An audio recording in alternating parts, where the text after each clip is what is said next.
that she was, you know, the level of competition there drove her to, you know, want to be the best. So they went to her because of the number of cases she was turning.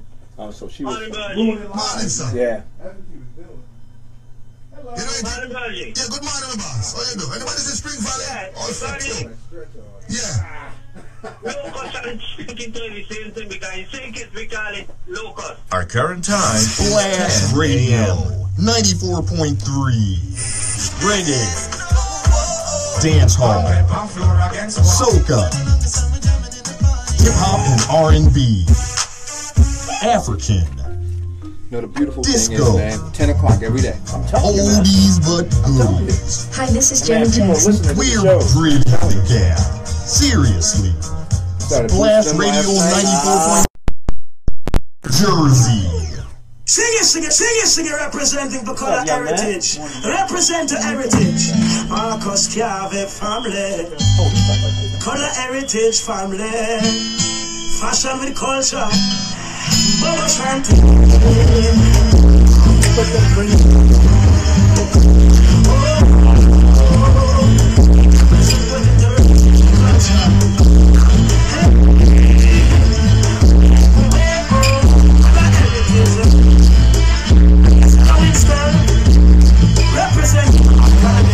Listen up. And kings up in our rebellious offspring, Winston, spirit inside. From that time, we can't and the spirit inside. It come from the suckle and chair. He wanna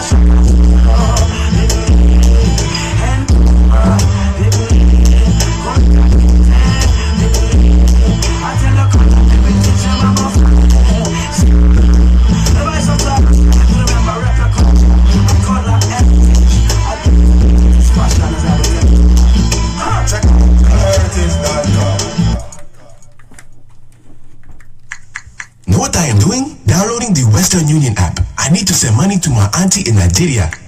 Know what I am doing now? Checking today's exchange rate to Nigeria on the Western Union app. Now, I'm sending my auntie money to help her with her groceries. Download the Western Union app today. Use it to check today's exchange rate and send money to loved ones in Nigeria. Western Union, moving money for better. Western Union makes money from currency exchange. Carefully compare fees and exchange rates, which may vary and are subject to change. NMLS number 906983. Jingles Entertainment in association with H&M Production presents a tribute to all mothers. On Sunday, May 14th, it's a Mother's Day dinner and concert starring Jamaica's living legend, Mr. Rocksteady, Ken Boo.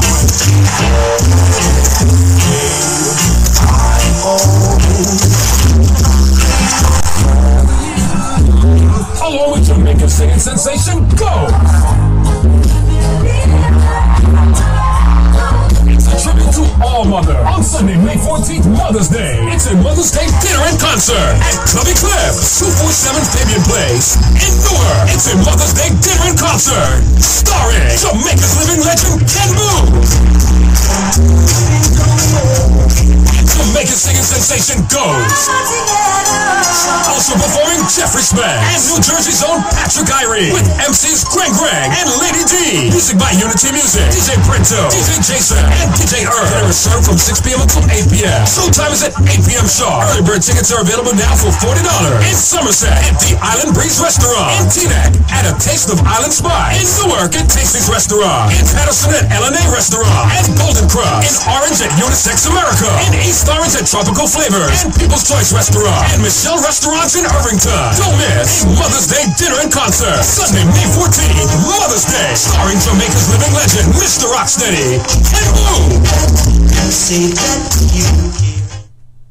We say Ballas Jerk House. Say for the live in New Jersey, Irvington, and anyone of the surrounding area. Me and me couldn't know say Ballas Jerk House and the place we go eat. I'm from the year Ballas Jerk House. I'm on in time bright and early them open from 7 to 9 for breakfast. I'm here to say any Ballas Jerk House them have it out here. If I have here salt, we should know what them have it. If I salt mackerel, you know what they have it. If I get there, liver, you know what we say Ballas Jerk House them have it. And if I porridge, you know what porridge Jerk House them have it. Them have me call me porridge.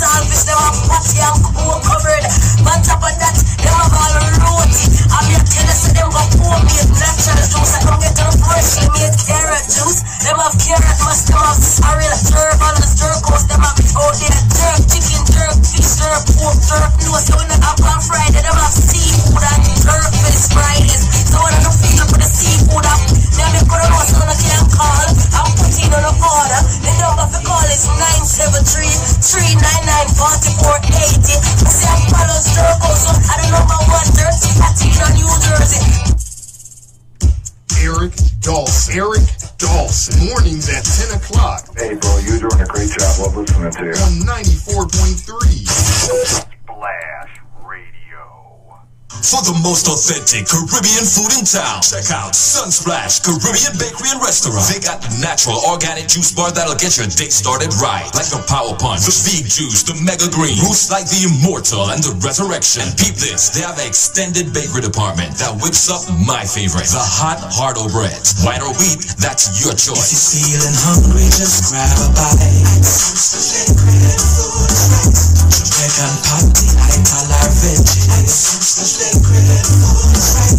Mix the evening with the cornmeal porridge. Serving breakfast, lunch, and dinner, they also cater to vegans and vegetarians with the Ital stew and the Ital aki, the soul jerk salmon and mango tilapia. And of course, they got the usual curry goat, oxtail, brown stew chicken, jerk chicken, and so much more. I mean, their menu is extended and they're highly rated. Your best bet is to just stop by or give them a call. They're open Monday through Wednesday, 7 a.m. to 9 p.m., Thursday through Saturday, 7 a.m. to 10 p.m., and Sundays, 8 a.m. to 6 p.m. They're located at 56 Main Street in Orange, New Jersey, and can be reached at 973-395-3777. These days are some hungry days. We need some more food up on the empty plate. Long time with the yard, we sit on a wait. Sunsplash restaurant are run the place. Everybody be said to want a taste, yeah. Let your food be medicine. Eat well, live longer. I'm David Shepard, and I endorse this commercial. Splash Radio 94.3. Bringing dance hall, soca, hip hop and R&B, African, disco, oldies but goodies. Hi, this is Janet Jackson. We're bridging the gap. Seriously.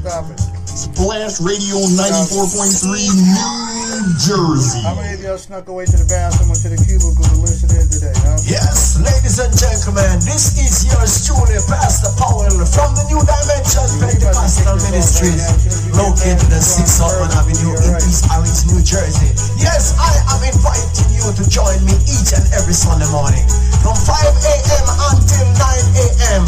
on Splash Radio 94.3 on the FM dial with hours and hours of the soul-catching gospel. Join me right here on one of the great stations of our nation. Right here. Join me. Splash Radio 94.3 on the FM dial.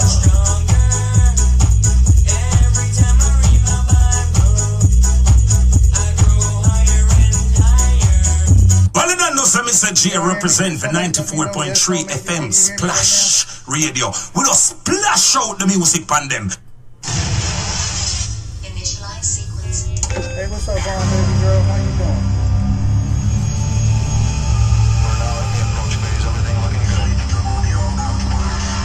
Hey, can y'all hear me out there?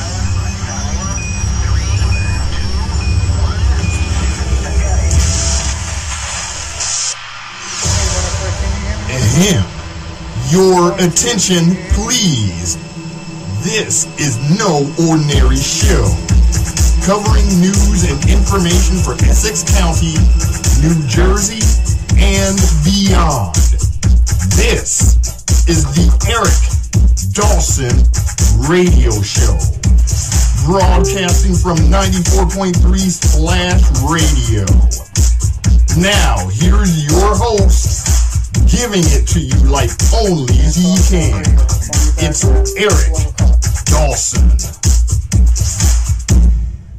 Hey, this is Eric Dawson. This is the Eric Dawson. That's mine. Oh, sorry. This is the Eric Dawson Radio Show, 94.3 FM. Caller number 973-457-8000.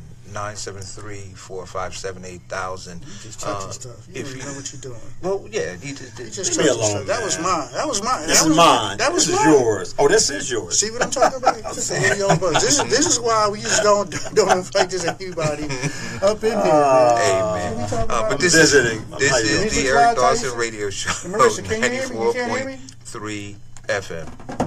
Caller number 973-457-8000. To listen, 213-493-0287. Oh, wait a minute. Did you touch that one? I want to make sure. Wait. Well, you know what? No. Wait. Don't. No, I got it. Let me see. So what we'll do is see whether folks can hear you now. Can y'all hear me now? They should be able to hear That's now. what I want to know. Can y'all hear me? So we should be much better now. Can they hear you? They should be able to hear. You guys on my Facebook feed, please let me know if the sound is clear enough for you guys. But I want to start off by, well, firstly, this will be day 3 where we're talking about education issues in the community. Hold on, what are you trying to do? They said they can barely hear me. Okay. Where we're talking about education issues in the community, and then we're going to talk about some top line things. We really can't fix it now, though. It's hard to try to in the middle of the show to do that. So it's got to be something with your thing because they're saying they can hear. So it's not this. It's over there. Thank you. Anyway, so we're going to be talking about education issues. We're going to talk about some top line issues.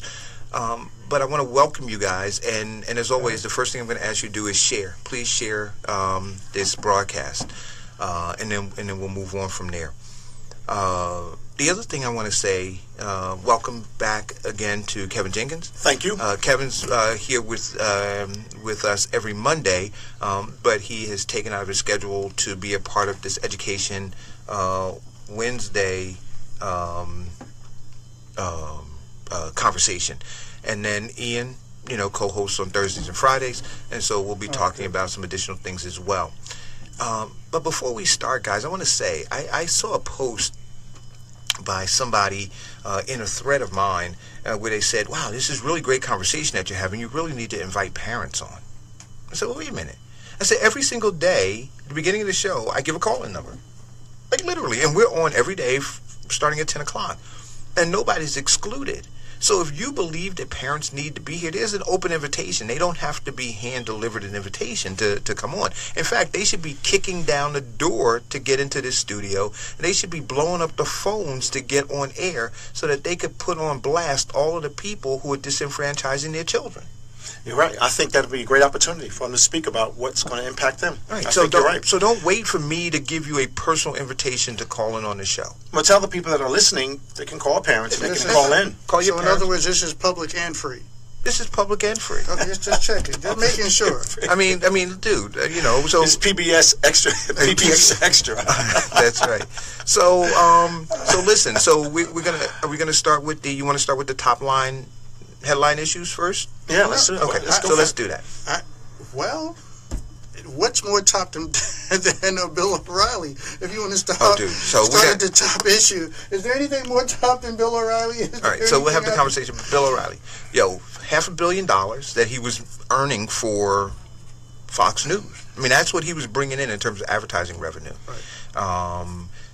My biggest issue with Bill O'Reilly, aside from I disagree with some of the things that he had to say, some of his politics, I disagree with those. But I mean, you've got airwaves for people to talk about their opinions about these things. Okay.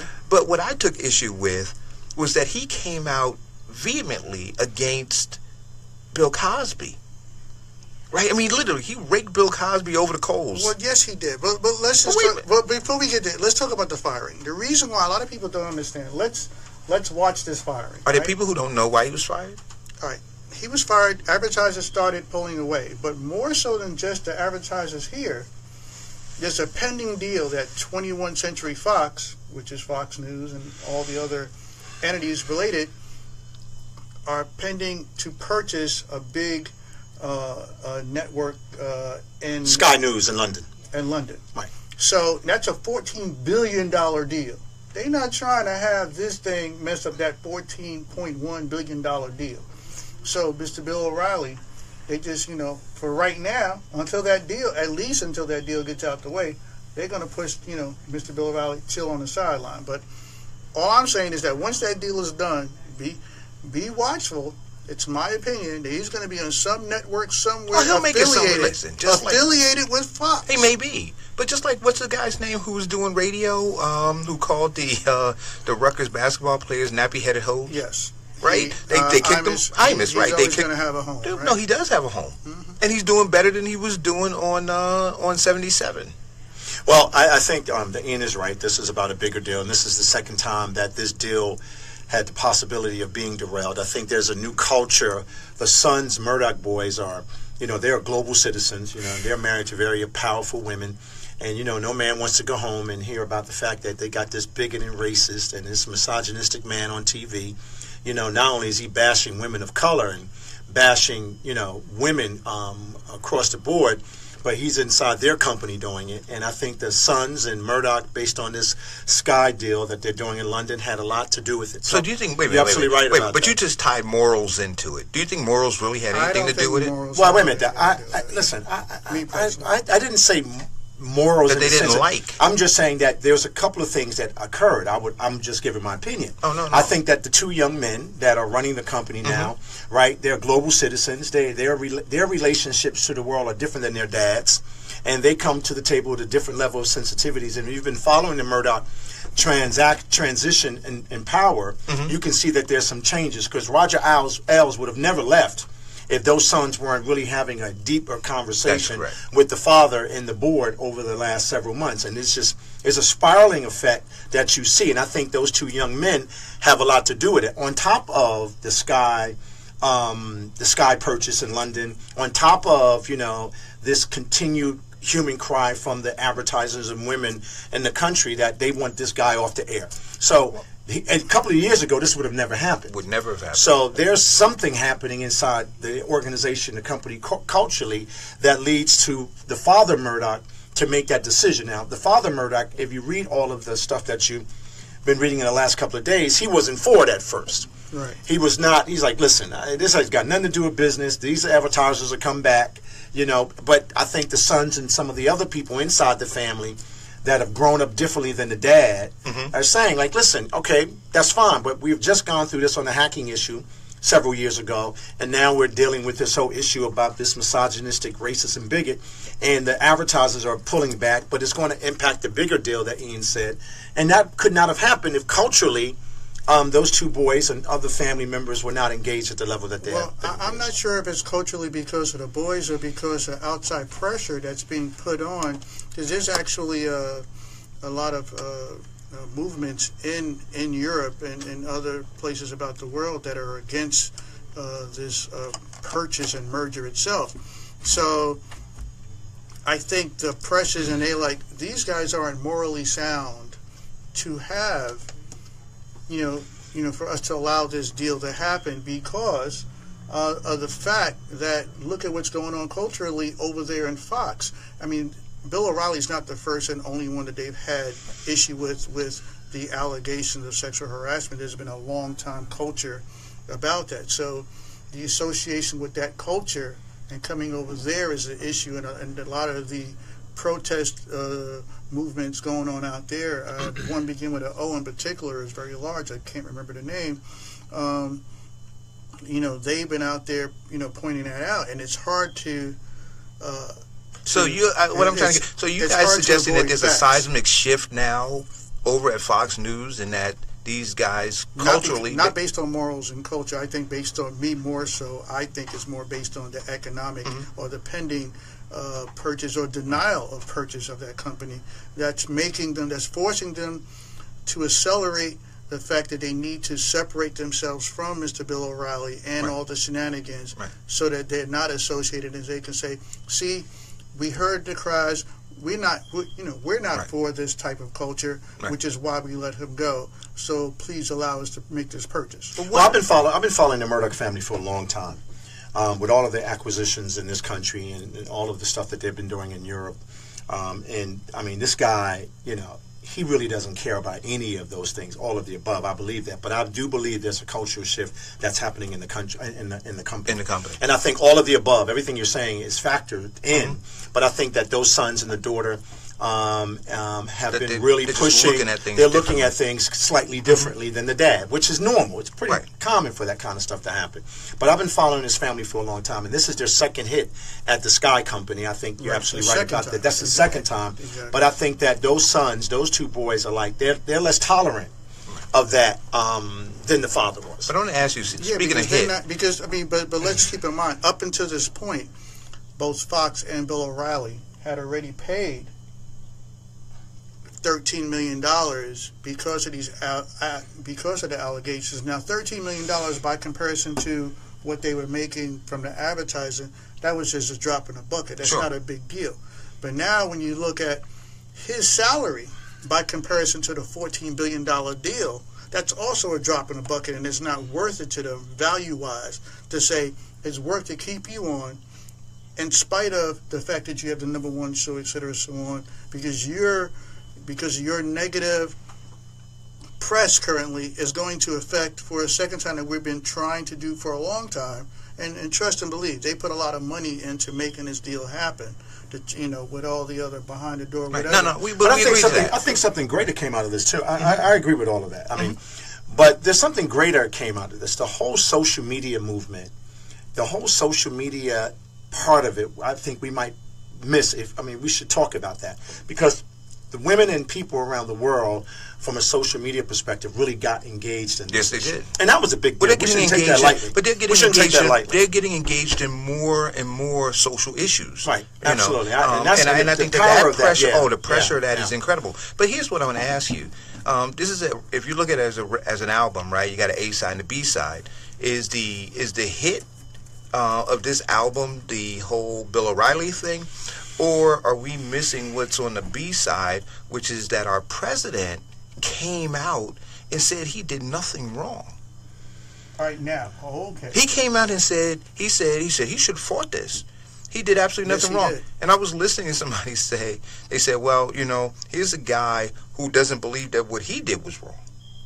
Right? And so now for him to look at what Bill O'Reilly is doing, or did, or is accused of doing, I should say, that he says, well, he should act like I did, because he did what I did, right? He's being accused of similar things that I was accused of doing, and so I personally don't see anything wrong with it. So we have, I think, in the shift that you're talking about occurring culturally within Fox, we're struggling with going backwards here in America with the guy who's sitting in the Oval Office in the White House saying, no, we should be looking at morals this way. Yeah, well, I can't. I still don't understand the Trump presidency. I'm very confused by it all. I'm confused on his his foreign policy. I'm confused on his back and forth. He's more driven by tactics and branding as it relates to having some coherent public policy on some important issues. And, he's going to be here for 4 years, and, I just hope that people stay active. Minimally. Well, however long he lasts, he's going to be here, and he's having a positive, he's having an effect on public policy, and we need to pay attention, and I think social media can play a part in that. And I think, the whole concept of a president of the United States of America, embracing that kind of misogynistic behavior from a counterpart or anybody in business anywhere, we should be very concerned about that. Right, but to go to his point, this is the difference between I don't think he did it versus I don't think he did anything wrong. It's two very different statements, because I believe inherently, just like you, Trump embraces from his, how he views things, and he's been accused. Hey, good morning, sir. He's been accused of these behaviors that they don't feel, they kind of feel entitled to be able to do things like that to women in the workplace, and he's made these comments, when he was talking about grabbing certain body parts and all that. It's like, hey, like they like that, and they even let you do it, blah, blah, blah. So I believe he inherently believes that Bill O'Reilly did nothing wrong, because this is a normal practice and an entitlement that they feel that they have. So it's something that we should all pay very, very close attention. Well, listen, it's in our local government is happening. So come on. I hope that people at home and people in the workplace, I have daughters, I have sisters and daughters. That they should be empowered by this movement that happened at Fox. I hope that women that are on their jobs right now, push back on that kind of misogynistic behavior coming from a man in power. That's something that I hope that happens here. I mean, in our local government, that's happening now. Absolutely. So come on. I mean, we can talk about this all day. But let's not. I mean, it's wrong. It's wrong, and culturally, we hope it changes in this country and Fox. We hope that this is just the beginning of some change, and you know, we should all be on the front lines fighting against that. I agree. So there are two other headline topics, at least, that we want to talk about, and we'll do it in whatever order you want to do it. Aaron Hernandez, the guy who was accused of 2 additional murders, right, I believe, but he was acquitted of those, but he was in jail for other murders that he had committed, and then he ultimately committed suicide, or at least that's what they're saying. And then this, the last thing was a headline, and you sent it to me in Massachusetts. There, 21,000 cases are being thrown out because of the woman that was convicted, I believe, last year, who was a chemist on the state level for tampering with evidence, and she was later convicted and jailed for that. The fact that she took evidence on cases, open cases, and she tampered with them, which ended up resulting into the conviction of many of those persons. So I read the article, but I didn't get a chance to do any research in it, into it. But what I'm concerned about is this: we know that the prison population is primarily African American. So I would assume that out of 21,000, that you have the majority of them being African Americans who were a great assumption, right? Who were affected. Right. Question that I want to know is: will there be any will they recover any damages as a result of that? Will there be lawsuits? Are they pending? Well, probably not. But the system the system normally doesn't repair itself when it does a wrong to someone. You know, they apologize. The judge apologizes. The system apologizes, and they put you back on the street. But so the damage has been done. A lot of those. I can't see how they can convict somebody of a crime who worked for the state, who because of their behavior, you know, caused you as an individual to. No, we understand that, but is there a precedent? I can't see. But is there a precedent them now? Not being able to sue the but state? Is there no? There's two different. There's two different issues. Them suing, right, is their right. Well, right. Them receiving compensation. Compensation, right. It's very slim. But that's what I'm asking. Is there precedent for them? The right to sue. Right. So, and I'm assuming they're going to sue, but you know, because a lawyer looks and says, "I get a third if we win," and plus I get my name in the paper, right? So if I'm a beginning lawyer starting to practice, we know how it goes, though. So they'll get these bottom feeders that come in and try to join this thing. But the question I'm asking is: there precedent out there for folks actually winning these lawsuits? We're talking 21,000. I mean, what would that do? That would cripple. Well, if it's 22,000, that's a class action. There's probably some compensation. If they have a great lawyer and they all file a suit together, there's probably a higher probability that they'll get compensated. But what's compensation for when you know? I agree. When you lose your life or you've been jailed in that system for a period of time, right? There was a young man that was on Charlie Rose the other day, and they were talking about he was getting ready to be executed. And he had several years ago, maybe 2 or 3 years ago, through DNA testing, they realized that they had the wrong person. It took that guy 3 extra years to get out of prison. Isn't that retarded? But it's amazing. I mean, the guy was telling his story on Charlie Rose, and I'm no longer shocked about the injustice of our judicial system anymore, because we've seen it up close and personal, all of us. If you're African American male, you see it every day. Every single day. But this young man was saying that they still had him scheduled to die, even when they knew that through DNA testing that he should be freed. Now, what he said after that was that was just half of the bad story. He said that they still don't want to qualify on the record that he is free. You go to Charlie Rose and you'll see it. As a matter of fact, I'm going to send it to you so you can put it up. Yeah, it is amazing. So, I mean, what you're saying to me about the 20,000 people and what you're saying about if there's an opportunity for them to get compensation, we hope and pray that they do through a class action, so we hope and pray. But this happens every day. Every day. And that was just on Charlie Rose the other day. Yeah, I'm going to see if we can find this. So you answered that question, you know, I think a death penalty right there. I think that's the segment. I mean, this guy, they still don't want to admit, the state still doesn't want to admit that he should be exonerated.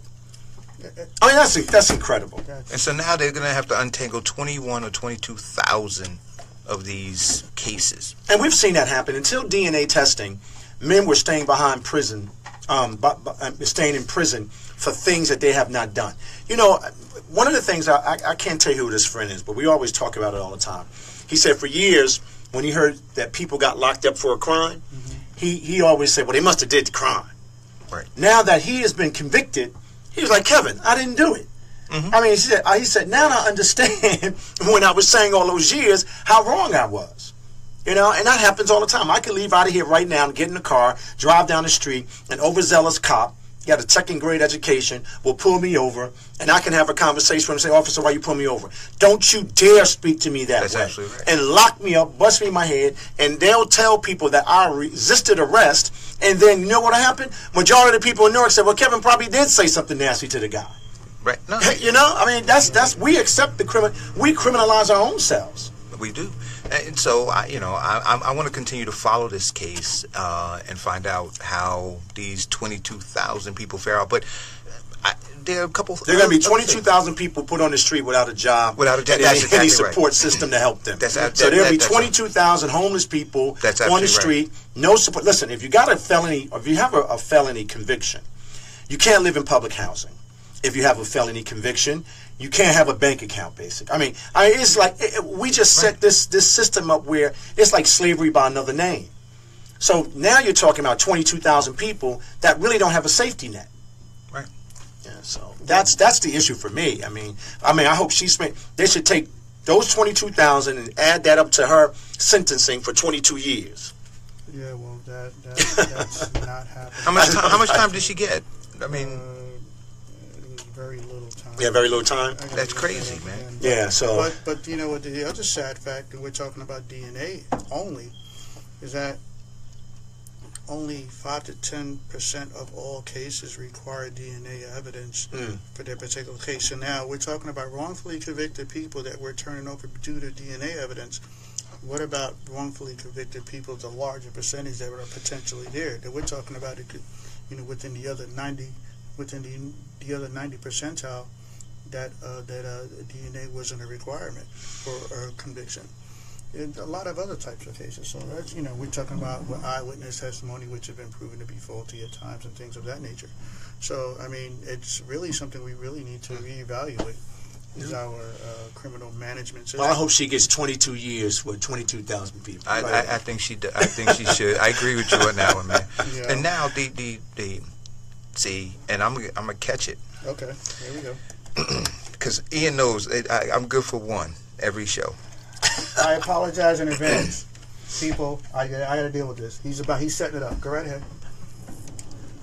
Because of, and we discussed mental illness on Health and Wellness Wednesday. Right. We vilified Aaron Hernandez. Right. When we believed that he killed those two guys. Well, let's lead up to that. He was already convicted of one murder. He was convicted of one murder. Serving life. Mm-hmm. Now he was being convicted of 2 additional murders that relied on testimony from an inmate who was, right. Right, but he was exonerated from those 2 murders. He was exonerated right? from those 2. So he was convicted of one murder, and he's serving life. And now he has apparently committed suicide. So this is what I want to ask. Well, there are a couple things. See, they alluded to, based on tattoos and things that he had and the lifestyle that he lived, that, he was closely affiliated with a gang life or a thug life and that kind of stuff, right? So, and this is real. A lot of people who grow up in those environments, even though they make it to the NFL or NBA, they never move from that life. Well, is that the assumption? Some of them don't, and I won't mention. But I won't mention a name. But I gotta say it because I experienced it. Public officials, No. But I experienced it. So a kid who went to school in Newark, right, went on to I'm going to try to be real vague. Went on to play basketball professionally. Made a lot of money. When I used to work at Cleveland, and I coached the basketball team, he used to actually come after his high school gym would close down, and he would come and shoot hoops down there. And I had no issue with it. He made it to the NBA, and folks were saying to me, they say, "Yo, you know, he's back here from the town that he'd moved to, the team that he played for, and he had a big Benz, and he was hanging out on Hawthorne Avenue and up on Avon Avenue 1, 2 o'clock in the morning." So one day I actually got in my car and I went, and I said, "What are you doing?" He said, "Well, I was bored where I was," so he drove those number of hours back to Newark to go hang out with his boys on this street corner who were drug dealers. Now, I'm not saying that every one of them do it, and I actually had somebody who was a guest on the show. They have a company where they work specifically with African Americans who make it to the pros because they need guidance. Because you bring them out of an environment, you all of a sudden pack them with a whole bunch of money, right? And you put them around a lot of bad influences, right? There's partying, there's drugs, there are all of those other kinds of things, and sometimes they act out. Now I want to just.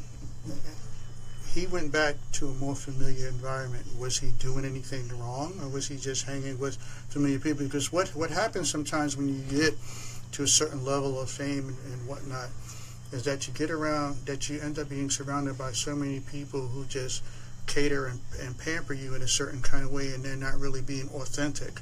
And so what you miss sometimes is the authentic connection that you have with people who are going to be like, "Man, shut the heck up, blah, blah, blah," such and such, that kind of group of people, whereas that you miss that, and you're like, they're going to keep it real with me, and something that you also reminisce about, almost like, you know, when you go back to a high school reunion and things of that nature. So sometimes coming back to a familiar territory to reminisce and to share some of your success with people who you know, grew up with, that's not necessarily a bad thing if that's what he was doing. Now, was he there, you know, to engage in shenanigans? Yeah, I don't know, but he went back. That's what we do know, that he went back, and you know. And well, just because you can play basketball don't mean you're smart.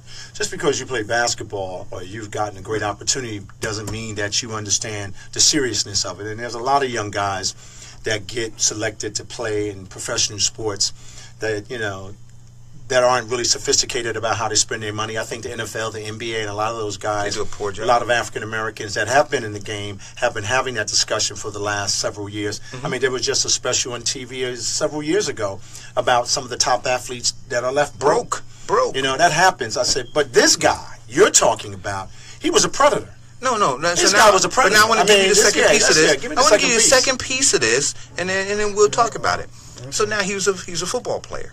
When we look at the brain injuries, the head injuries that these football players incurred during the life of their career.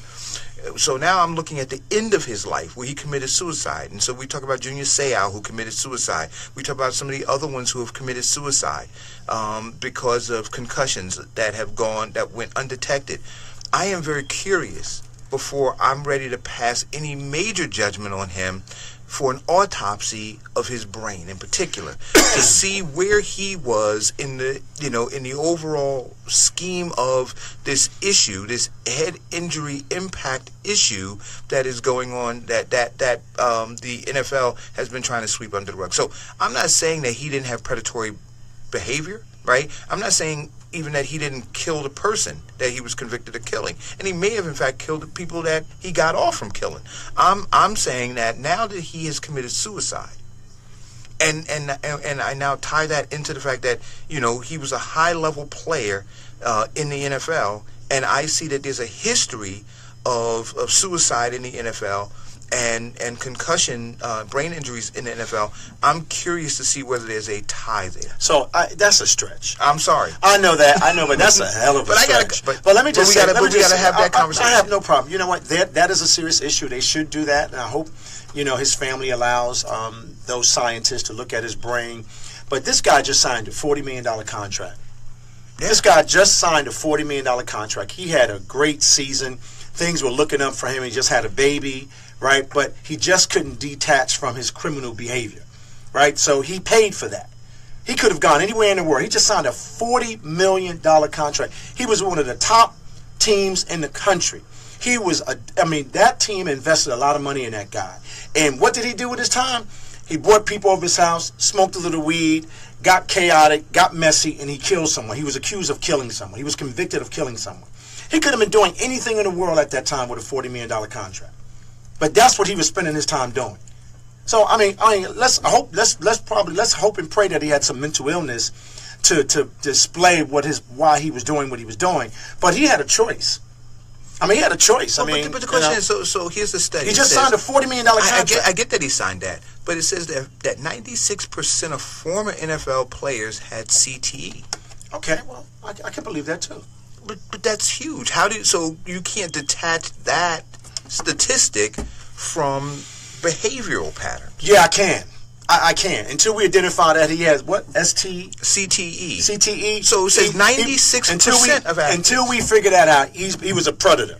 I'm not saying the guy to the field and shot him. I'm not saying he wasn't a predator. Just like the guy, the Facebook, but they labeled him the Facebook killer, Steve Stevenson, right? He was a predator too, no doubt. Yeah. But we see that he had emotional issues. Well, he had emotional issues. He just kept him to his damn self. He went out on the street, found a man, told the man to look at his phone, and then shot the individual. That is an animal. And that guy's an animal. Now, let me ask you a question. Did he play football? No. I want to know. Did that guy play football? I don't think he did. That was definitely more along the lines of a mental illness discussion and depression that we have spoken on in several shows leading up to this. But I think mental illness is a serious issue. I think a lot of our men that are in prison suffer from mental issues before they get there. And I think we need to continue to keep that in the forefront of discussions in our community. But this guy, he was a predator. Right. Now, I say let's talk about, the board and whatnot. See, we can knock it out before the first hour break. No, we're not going to be able to unpack all of that. And what we got? Well, so what are they saying about him now? How are they finishing up the discussion? The mere fact that he just killed himself, that the young man that hung himself in prison. Well, for me, that's the end of the story. For me, he was in jail to serve life in prison, and his life is over. Period. That's the end of the story. For me, that's how the story ends. But I don't believe the story ends there. I want to know. We need to have this discussion. 96% of these players are suffering from CTE, and I had to look it up, but it's chronic traumatic. What is that? I can't pronounce that word. This, man. But how do you pronounce that word, Kev? Somebody help. CTE. That's it. Somebody help. But right. So they suffer from that. A brain-destroying disease. The brain-destroying disease. 96% of NFL athletes, former athletes, suffer from it.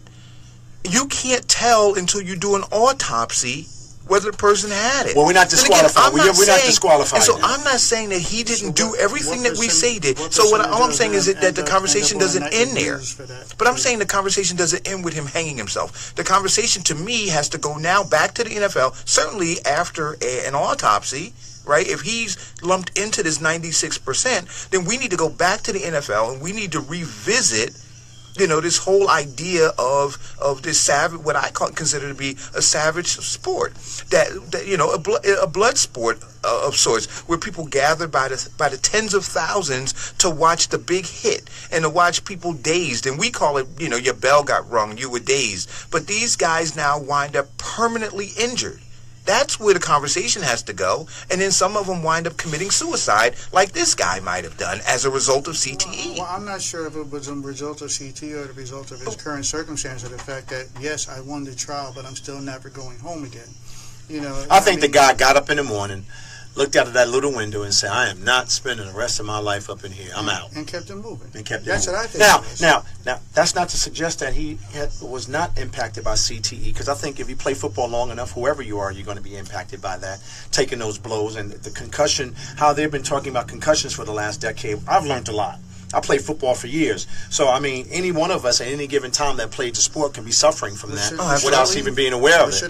And I played since I was 9 years old. Ian said, should he leave now? Should he feel like his life is being in danger? Are you okay right now? Well, yeah. Well, if I was going to kill somebody, you've been the last one. I would have killed a whole bunch of people prior to that, right? So, at the end of the day, I just think that CTE... I'm not sure if he should be drinking his I think CTE is an issue, though. I think you're right about that. Right. You know, but I don't know if it's at the level of what he did to himself. I think he looked out that little cell and said, hey, listen, it's over. And I agree with you, Stephanie. Stephanie says as a tight end, you know, he's in a position to take many of those hits. I mean, that's what they do. But Stephanie, I'm not disqualifying that he might not have been impacted by CTE. So he's gone. So all I'm saying is this. Ian said, I believe that's the end of the story, right? He went to jail. I don't think it's the end of the story. He committed suicide. That's the end. And I'm simply saying, no, it's not the end. Because what we need to look at is if it's 96%, then maybe we need to intervene in the lives of some of the athletes, right? Maybe we need to take a closer examination of the behavioral patterns of some of these athletes and intervene before they wind up killing somebody and winding up in jail and then committing suicide. That's all I'm saying. I agree. I think you're reaching like a Kareem Abdul-Jabbar long hand reach. I think you're really reaching for that one. But, you know, I got to say, I mean, for me, maybe I'm callous, people. I mean, let me know. The man was convicted of murder. He killed somebody. He was convicted of murder. He went to jail for life. He was sentenced to life, and now his life is over. I think that's the end of the story, right? That's just me. No, I actually don't believe it's the end of the story. I'm very intrigued by what you're saying about the CTE. And that's all I'm saying. I'm saying it's not the end of the story. There's another story. We have these young men off the street, great athletes, you know, went on to college where they didn't get a proper education, they didn't get the right orientation, they didn't get the right mentoring that they needed, and they become these super athletes, and their job is to produce value for that billion-dollar team, right? And there's no mentoring when they get in. They say it is, but it really isn't. And this guy comes from the street with no concept of what that life is all about outside of playing football. I want to know what got him to that point. What got him to not understand that he had the greatest opportunity, or that he needed to move beyond those social conditions that he had grew up in at that particular time. I think that's the discussion that we have with our athletes earlier on, and that's why coaches are so important and communities are so important when we're going to these football games, that we're having the conversation outside of winning. Okay, you won, but here's how you win with your character. You won.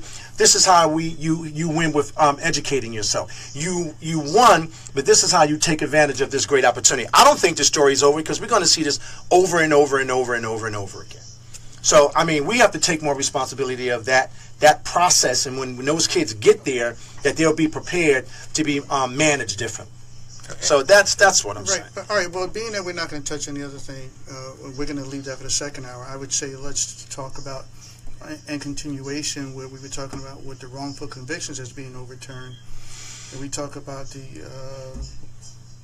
Steve Odiasi case, if we can. Let's discuss. Now, the Steve Odiasi case is a gentleman who was convicted of shooting to death a 15-year-old person named Juan Perez. Based on an intoxicated eyewitness testimony, he was sentenced to 25 years to life. His sister scoured the area and found an eyewitness who saw the case, who saw the shooting, who also gave the prosecuting, the investigators, her testimony, which was totally counter to that. They never presented that evidence at all, and he was wrongfully convicted, and he was released. After spending 25 years? No, he didn't spend that long, but he was released. It's just a remarkable case. I mean, it's just that. So they suppressed evidence. They suppressed evidence. I mean, it's just a remarkable case when we hear about these things that go on, whereas the prosecutors have to come up with numbers because the politician is talking numbers, and everybody wants to see numbers of arrests and convictions. Well, there should be a complete review. In this country, they've been having this discussion for the last several years. I know where you're there going should be with a complete review of prosecutorial power and it should be a lot of the laws that we have on the records right now strengthen the prosecutors to go to these potential convicted people and to plead out for these kids for numbers because they don't have the money. That's right. Just in New Orleans, there was just a discussion, and they did a report in New Orleans where this African American public defender actually fought the system and said, we will not participate in this process any longer because the public defenders didn't have the resources to fight the case. Correct. So all of these young black men and Latinos and white men, whoever they might have been, they were all being sent to prison because the public defender's office didn't have the ability to actually aggressively try the case. And this young African-American public defender who was in charge of the public defenders said, we will no longer participate in that process. It caused a logjam in the system, but he started fighting the system. He's saying it is unfair what we're doing to these young men that are coming before the judges. Because in New Orleans, I can get a misdemeanor now and do another thing and get 20 years. Right. So, I mean, so we need to do a complete review of that so this wouldn't happen. And this is going to continue to happen because across states, there are different laws, right? And nationally, globally, I mean, nationally, we haven't had that discussion about how to fix that. And it's going to continue to keep happening. But the only way that we're going to get to that kind of pressure is if the people, and we're going to get back to it again, man, I think that as long as the people are not engaged in the electoral process, so you have the folks who are in power, who are setting policy, who are driving these issues, to increase numbers, to do whatever it is that we complain about, whatever it is, right? I'm gonna paint that with a real. But you have a president of the United States right now, right? Right. That's basically telling ICE pick him up the street and lock him up, right? I understand. Wait a minute, no due process, just pick him up. They don't have the right information, deport him. Right, but understand this: he became president of the United States. Why?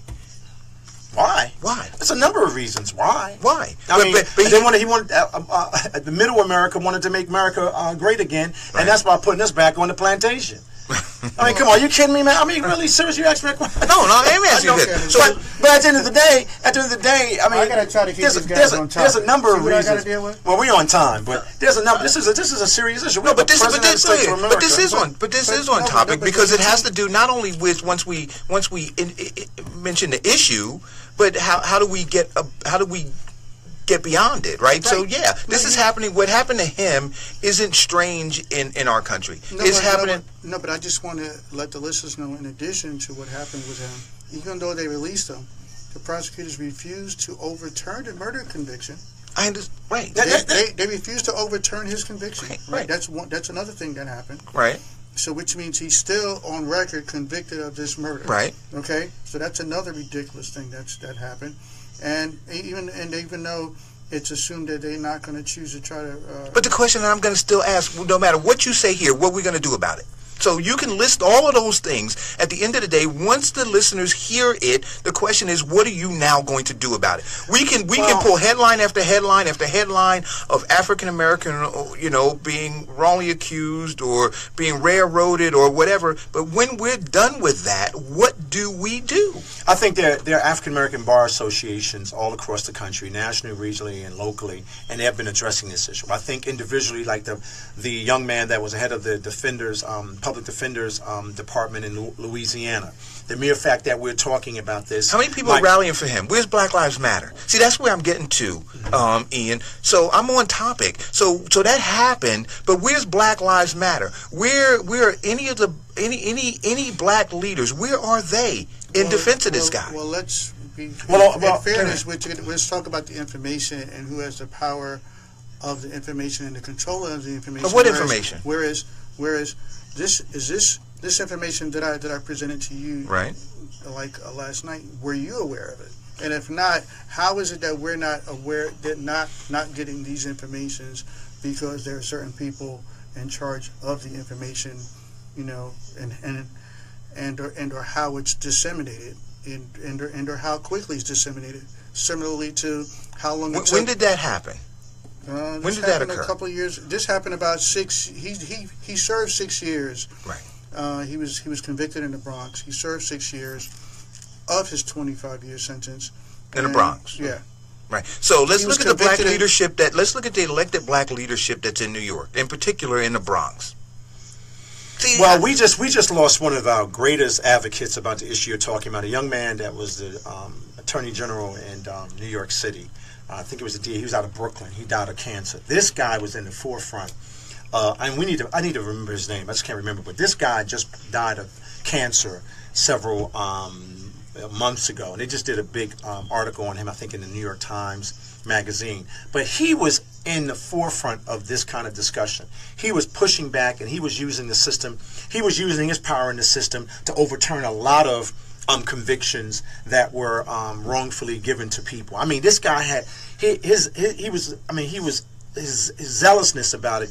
It had a big impact on who they're going to pick for the next person to replace him, because he did such a great job. So I think individually people do it. I think as groups people do it. I think as lawyers people do it. And I think the more we talk about it, when we hear a case like this, maybe in New Orleans, hear a case like this in Texas, people get involved. I mean, not at the level that we see in certain situations, but I think there are some people that really are paying attention. I think the Obama administration was really starting to have a big discussion about this kind of stuff happening in our system. And speaking of that, a lot of what's going on with this administration is overturning a lot of what the Obama administration was trying to do with the criminal. I get it. And so what I'll say to you again, and so it was, I wasn't being facetious when I asked you the question about why Trump was elected, right? So when we talk about these issues, especially Ian, that are impacting African Americans as relates to the judicial system, we should have been keenly focused on what the Trump administration meant for us, and versus what a Bernie Sanders or Hillary Clinton or anybody else's administration meant for us. And we should have done everything that we could as a community to make sure that we were involved in getting the person in office that was going to protect our interests. So but there's a big not only at a national level, but also at the local level, where Obama is saying you guys need to be at the local level doing this work. So again, I see the headlines, I hear about them, but if we're not doing the work, to get the people in office that can change the policies that are beating us upside the head, then we're just going to be reading more headlines. Well, there's a big dirty secret in our community. We don't want to talk about it. When cities became more blacker and leadership became a lot blacker, right? And when crime was busting out the seams, there are a lot of those mayors and leaders, right, that purchased, the lock 'em up. Scenario. So we're somewhat responsible for allowing this to continue to happen in our city. So we didn't address it the right way. That's what I'm getting at. That's what I'm saying. I got to send you an article on that. You need to read that. I mean, it was very insightful about what was happening coming out of the Reagan era, long before Clinton got pushed into the discussion. So a lot of our black mayors, a lot of our black leaders actually purchased that because of crack epidemic, because of so many other things were happening, and they knew that in order to clean up their communities, they actually embraced those lock 'em up policies, long-term drug policies that nobody wants to admit. And even the young people that are out there fighting against that, they have to deal with that sector of leadership that allowed that to happen in their communities, because they thought they had no recourse. Now, look what's happening now. You have, they're trying to decriminalize drug use, but they criminalized us for years. Exactly. So, a guy smoking a joint got a year. A woman with 2 bags of dope got 24 months. But now what they're attempting to do is decriminalize it because it's impacting their communities. Let's take this quick call. Hello, caller? Hey, good morning. How you doing, caller? You got 30 seconds. Okay, I just want to say thank you, gentlemen, for having these conversations. They're important. They're relevant. To point number 1, in relationship to women, we need you all online expressing that you will stand by us as women, not just discuss it in this format. Number 2, as it relates to gentlemen who have been imprisoned unjustly, this has been going on since the beginning of time. We need to unite our legal system and have a black system. As it relates to the general subject matter around our sports, it's just another way, as we have always been used and abused and exploited for our strength, for our physical well-being. What it comes down to as families, black families, my son himself was also in football. We need to say we will not participate. That's how we empower ourselves. On the largest scale, gentlemen, and then I'll hang up, is we need to be talking macro. We talk about minute issues because they are important and relevant. But the macro is the discussion. What are we nationally going to do, all black organizations, all people of color, the ones who are having their welfare taken away, the ones who are having their health care taken away, the ones who are having their health and their freedom taken away? What are all of these organizations going to do combined to, as I pointed out online? We're going to break. If you want to hold on, we'll come back after the break. Radio 94.3. Reggae, dance hall, soca, hip hop and R&B. So what I'm gonna do is when we get done with her, disco. If there are no more oldies but good. I want to get on. Hi, this is Janet Jackson. We're bridging the gap. Seriously. Blast Radio 94.3 New Jersey. I think it's on time. Oliver Samuels here, I think it's and I just want to invite you to come out to the People Profile Awards Sunday, June 18, 2017 at the Bailey Hall, right up there in Fort Lauderdale. Guess what? So now you got Me will be the recipient of the prestigious Lifetime Awards. Don't take out one syllable of the meaning of the word prestigious. Oh, I think she's good. A black tie affair. Nothing less. Yellow man getting because here, that is a great achievement. No matter with the recipient. And taking it to another level. I like a listener like that. I mean, everybody get ready! It's all going down Friday, April the 28th in Java and Pit alongside Karen and Jenkins presents My Time to Shine! It's all going down inside of the Caribbean Grill, 180 Bloomfield Avenue in Montclair, New Jersey. My Time to Shine! International progress. It's all about music, Why this make you feel like you? That is Shannon, gentlemen, I'm DJ Prince. I'm telling everybody right now, it's all about admissions, only $20. It's gonna be so crazy. Everybody get ready. Friday, April the 28th, with Driver and Pit alongside Jared and Johnson presents My Time to Shine. None of them not that on the level. I'm not even I know how I do it. I just do it like John and I'm doing up Shaki or Kobe and no one can stop it. Looking for trustworthy tax professionals? Give Impact Corp a call. We will assist you with all your tax needs. We are a team of CPAs and IRS enrolled agents. If you are audited, our audit protection team will represent you at no out-of-pocket costs. We provide 3 years audit protection and a year identity theft protection, so you can have peace of mind without fear of audit. Call our team of tax experts today, 973-395-4401. Know what I am doing? Downloading the Western Union app. I need to send money to my auntie in Nigeria. Know what I am doing now? Checking today's exchange rate to Nigeria on the Western Union app. Now, I'm sending my auntie money to help her with her groceries. Download the Western Union app today. Use it to check today's exchange rate and send money to loved ones in Nigeria. Western Union, moving money for better. Western Union makes money from currency exchange. Carefully compare fees and exchange rates, which may vary and are subject to change. NMLS number 906983. Blast Radio 94.3 New Jersey. Rich. Have her back on the line. Other than no, Mr. J represent for 94.3 FM Splash Radio. We don't splash out the music on them. You're listening to the Eric Dawson Radio Show on 94.3 FM. All right, we were having a spirited discussion, and we still have the caller online? We still have All right, let's bring it back in. Hello, caller. I want to apologize. We had to take the 11 o'clock break.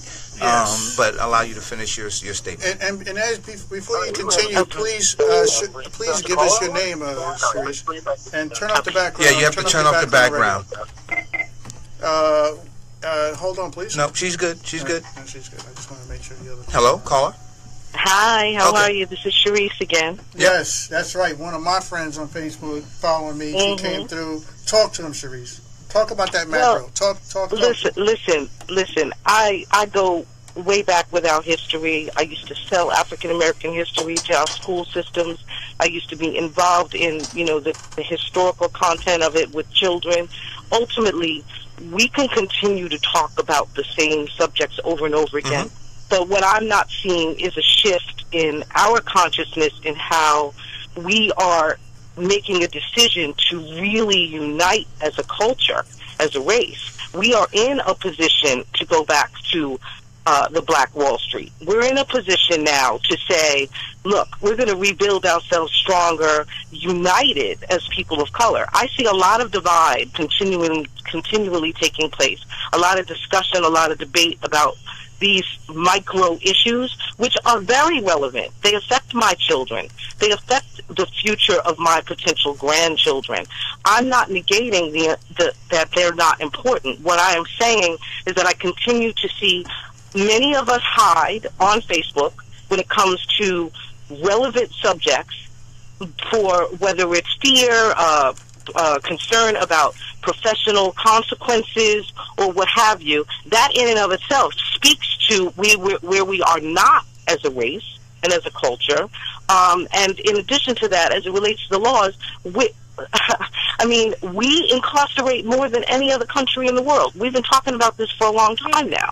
So where are we when it comes to deciding that our law organizations, our policing, our black policing organizations, our churches, our politicians together are going to come together and stand by waters? So I want to ask you a question, because what you're saying is, and you're right, we've all talked about this for a long time. And so the question is the how. How do we do it? How do you, from where you sit, what would you say we need to do to get to that next place?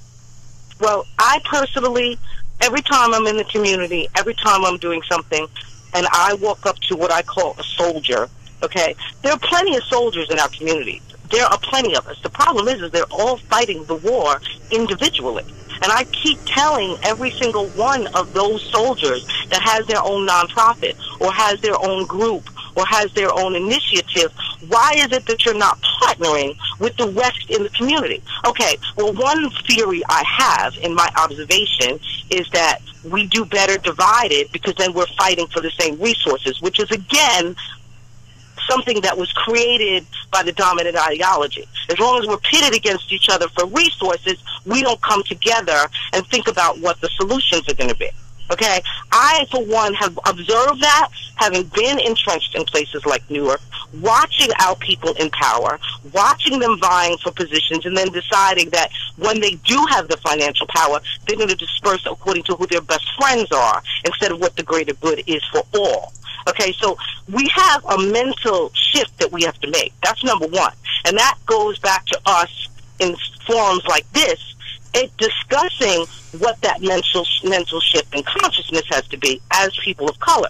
Because it goes way back to enslavement. It goes back to the house versus the field. And until we start to look at that reality and we start to address those things in a subject matter like this, in a format like this, and teach each other where our thinking is twisted, only then are we going to have the courage to come out in, as I'm doing right now, and say, hey, I hear what you're saying and I respect it. Now what do we do together financially to make that change? Well, thank you for the call, Carl. Thanks for the call, Sister Sharice, and I appreciate the input, and please continue to, if you have any additional inputs, to put it on the live chat. Thank you.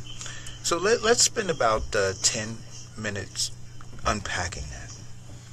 Oh, I don't want to step on what she said. No, because what she said was absolutely correct. It was. And I really don't want to do it an injustice by only giving it 10 minutes. But I want to move on to the... Because we have to talk about the other thing. We got to talk about the other thing. I would say we can probably definitely have an entire... Tomorrow, we can definitely hit on this tomorrow. And I would love to have her call back, right? Yeah, and then be a part of a broader discussion about it. But I'll say this again: we can talk about it. We all know, but I have some theories, right? And she alluded to them.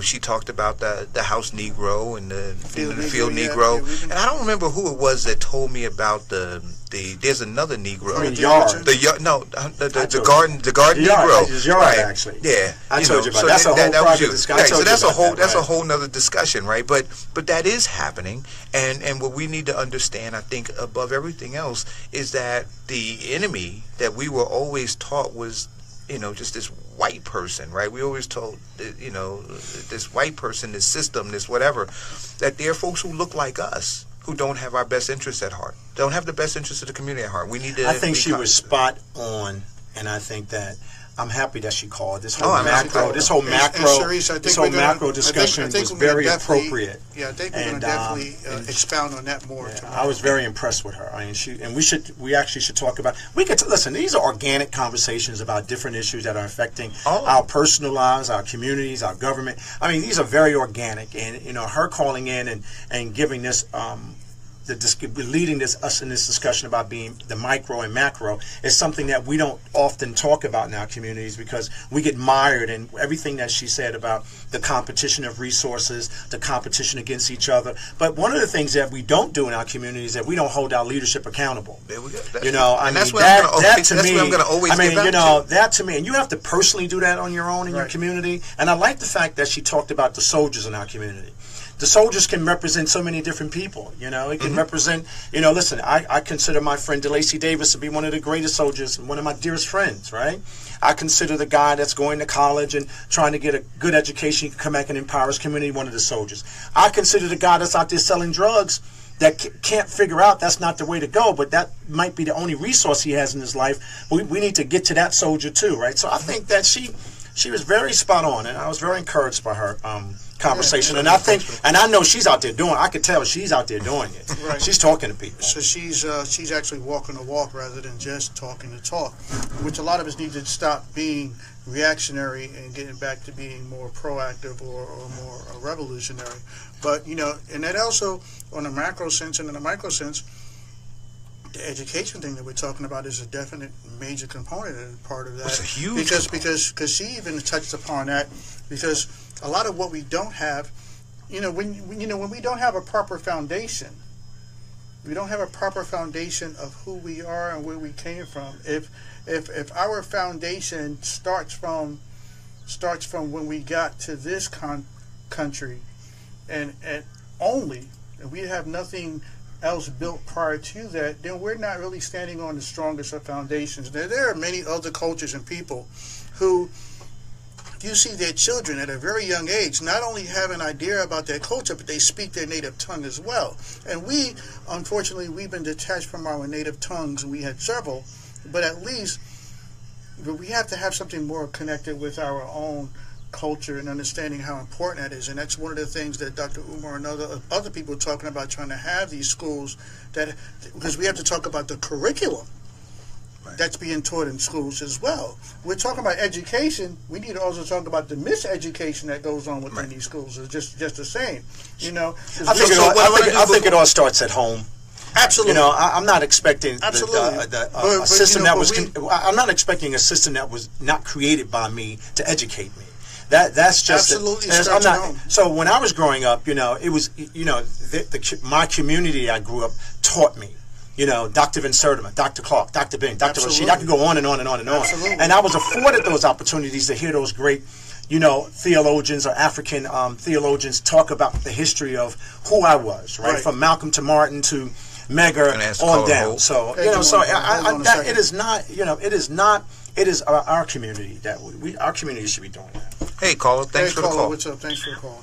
How you all doing? My name is Najee Odom. I'm just calling. Hey, what's up, Najee? How you feel? Whose page was home, bro? Talk to him. A lot of points that you all are making are very valid points, but I just would like to say that as far as dealing with our community, a lot of us have grew into a selfish mold, and when I say that is that we as a people, as Sharice was saying, we need to come together. As Eric was saying, as you, Brother Ian, was saying, we need to come together and educate ourselves. Education is the key. But at the same time, when you got these brothers out here that's coming up, they think it's uncool to talk proper, which is just English. You know what I mean? Which is the language that we know. It's they think that, you know, carrying old lady bags is not the right thing to do. Like it's far more. It's out of reach. And Eric, it's like as far as it's so out of reach, and there's nothing nobody can do about this. Like I'm being honest. Like I look into some of these brothers and sisters' eyes, man, and all they worried about is their fashion and this dollar.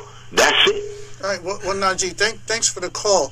But you know, this is, and Najee, and I hope you're still listening. This is where I disagree. I disagree that it's out of reach, because out of reach, that means that we cannot get to it, and I disagree. I think that these issues are still within reach for us to fix them. I think we have to get out of the me mentality and get back into the we mentality. Now we have to get into the community mentality, because it takes a village. Now, something that you pointed upon, that you spoke about earlier, you know, yeah, individuals, you know, it does start in the household. But unfortunately, a lot of our households, due to systematic breakdowns, systematic things that happen, whereas that the man was taken out of the household and other things that happened affected the household itself, right? Say, hey, thanks for joining, Mark. So when you see these broken households, and not just talking about because the people are not, but the fact that there's no community, there's also broken communities. So where we don't have the grandmas or the mama at the end of the block, who was the mother for the whole block. When she said something, or the guy that was the father for the whole block, when they said something, people outside, we used to be able to be checked by our neighbor, right? Our neighbor used to be able to check us.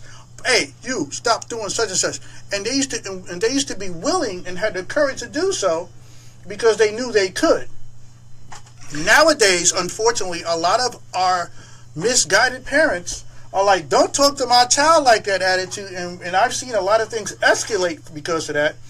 And so now people, out of fear and concern, if I do say something to that person's child, am I going to now have a problem? So that's another issue that we have, and it's very divisive, and it's also very destructive.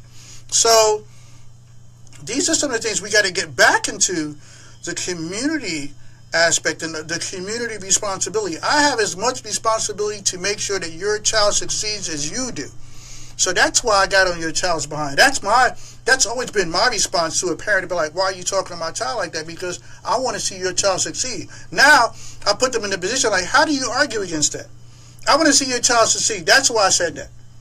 They're like, well, but still, why did you? Because if they don't do this, that, and the other, they're going down this path rather than that path. Well, we have a lot of our kids. And we have a lot of kids. I want to take 5 more minutes for this, and then I want to move on to the board of education. But I wanted to say, yeah, absolutely. I wanted to say we have dropped the ball, and we've allowed our kids to socialize themselves.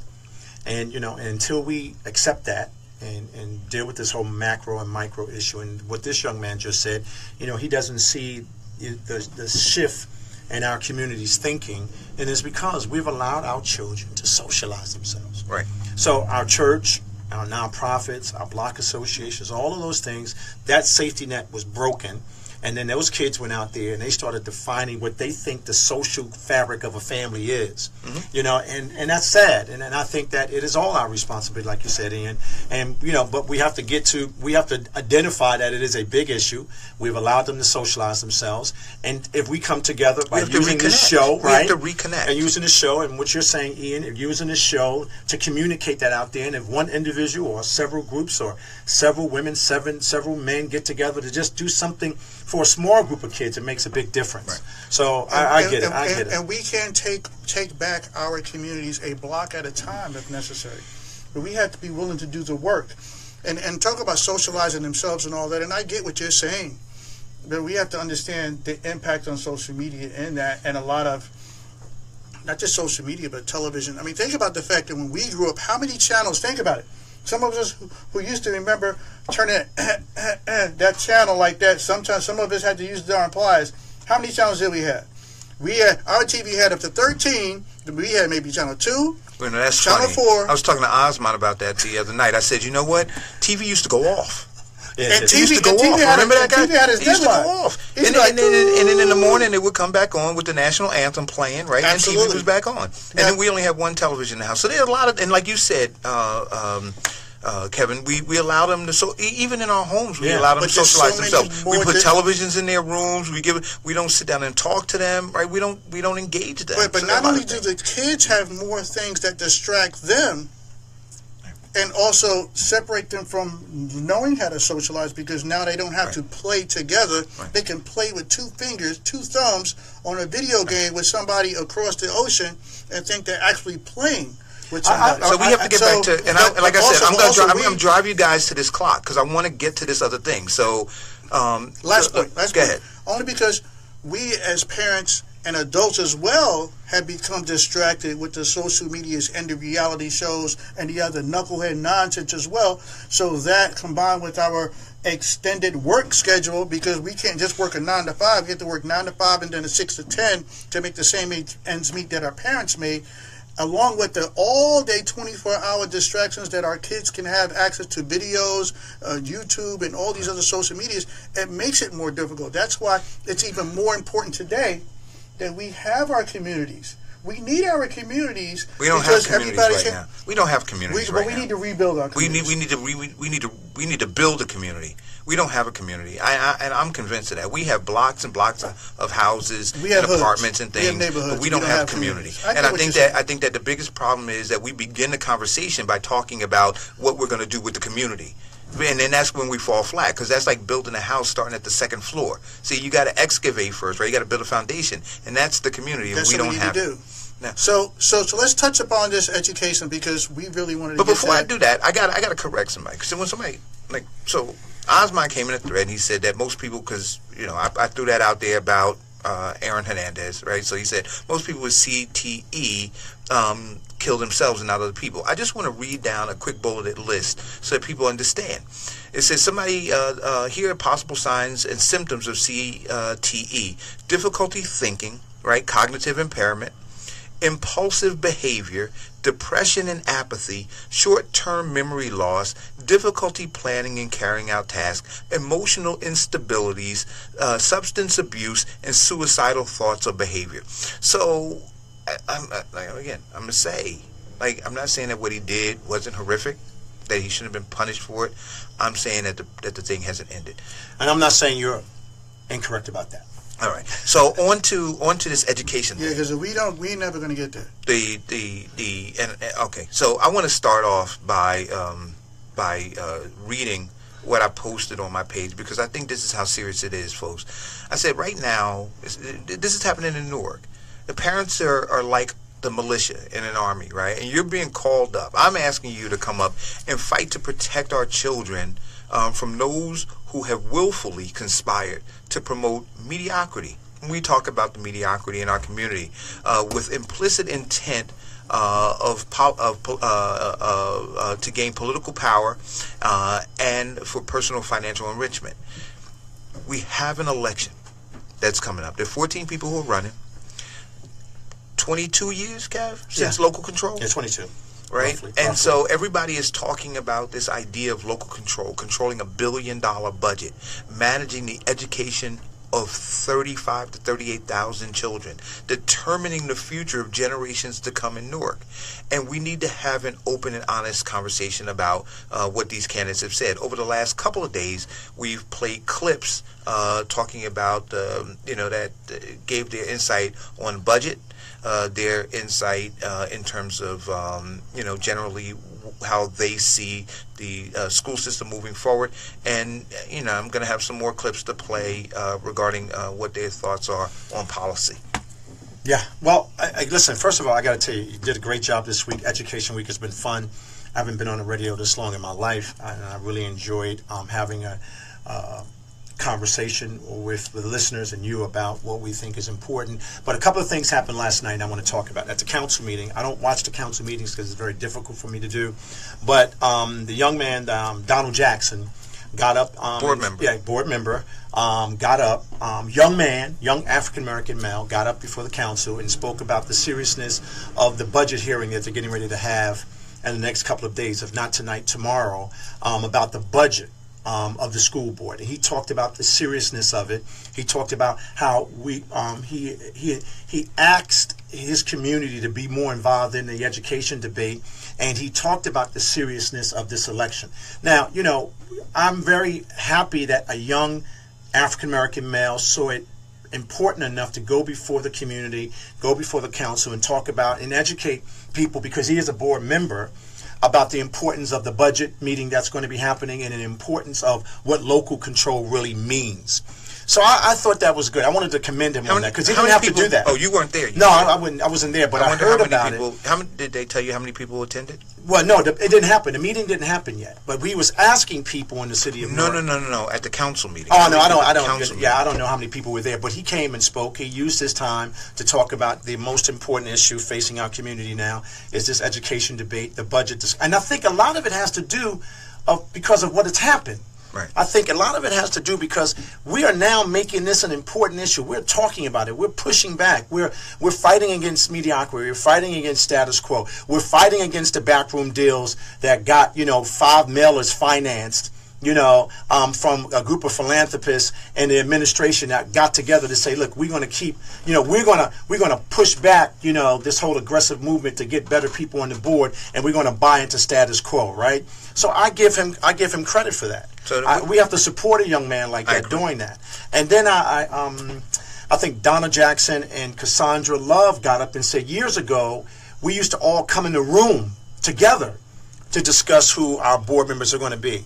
And they basically said that that's not happening anymore. It's not. That it's happening in a small room and people are being transactional, giving money to each other to suppress the vote, to suppress the choices of the parents, to suppress the choices of the community. So I have to give them credit for that too. If we're going to be, critical stewards of the truth, right? And we're not perfect. We have to give people credit for when they stand up and say and something. So, Ian, to the caller, before I play this clip, to the previous caller, what was her name again? Sharice.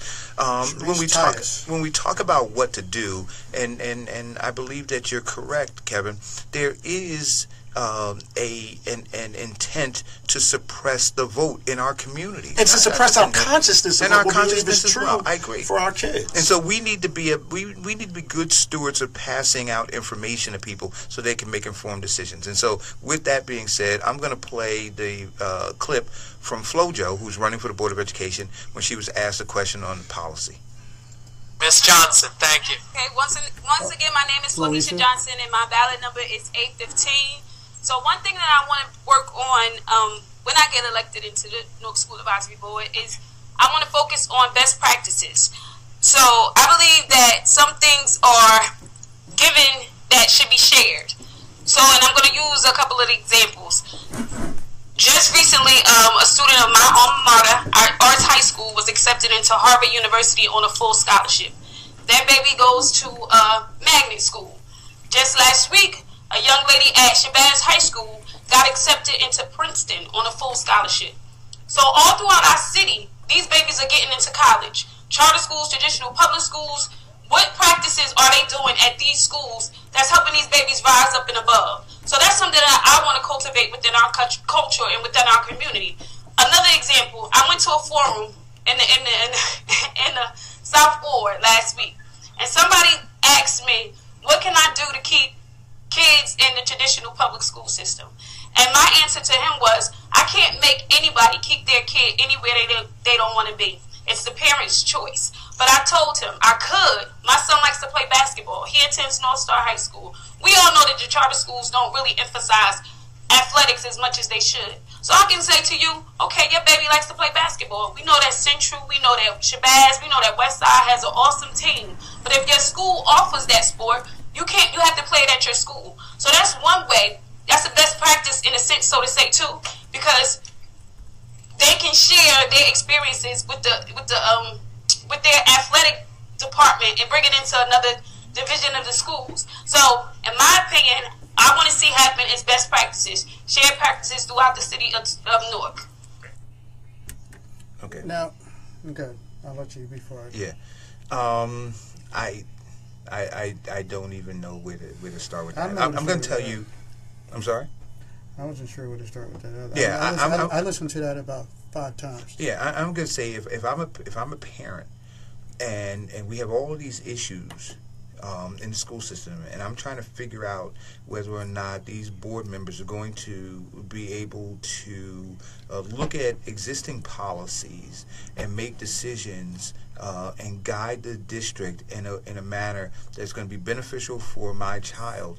I'm just honest with you. I'm not sure that in the time she was given, she really answered that question. Now, she floated out this whole idea of best practices, right? So I agree that we need to be looking at best practices, but her failure to be able to talk about some of those best practices that she would consider, and to talk about keeping kids in school through playing basketball, I thought that she failed. She lost me on a few accounts, and to include the assumption that the success of those individuals, the one from arts and the other one from Shabazz in particular that she pointed out, was not more so from the result that we talked about, it starts at home. That's absolutely right. Like, if usually a child takes up an interest or deems or puts a level of importance to a subject or something that its parents has also given, them that foundation of it being important. I know that, and we want to try to get, we got 9 of these, so I want to try to get through them quickly. Yeah, go to the next one. I want to respond to that. Missed. I want to respond to that. I think she would be a great community organizer and not someone representing me on the board, so we can move on. Yeah, that's what I say with that. Let's move on. That's great community organizer. A lot of work to have to be done with her. Swinging a she should not be running for the school board. She should actually be doing community organizing. That's not her thing. No. Here's number 2. Mr. Love, thank you. Okay. I live in a city where there's 100 murders annually every year. Right? These are my students. Oh, that's Charles. Someone asked me to run. I'm not running because someone said Charles run. I'm running because this is what I do every day of my life. That wasn't the beginning of his. Got a phone call. But I know Monday, it's Charles. I don't think you started from the beginning of his, though. So I tell my students, I say, Mr. Love is not coming to no more funerals. I'll come to your wedding, I'll come to your graduation, but I'm not coming to your funeral. That's a sad reality, right? To have to talk to kids like that. But I'm emotional about working with kids, special need kids, at-risk kids. So the policy, right? That I want to bring truancy back, right? I want to bring truancy back, right? So I wake up in the morning and I see kids on the corner of South Orange Avenue and Smith Street and Slot Street at 10 a.m. in the morning smoking Black and Miles. Why not in school, right?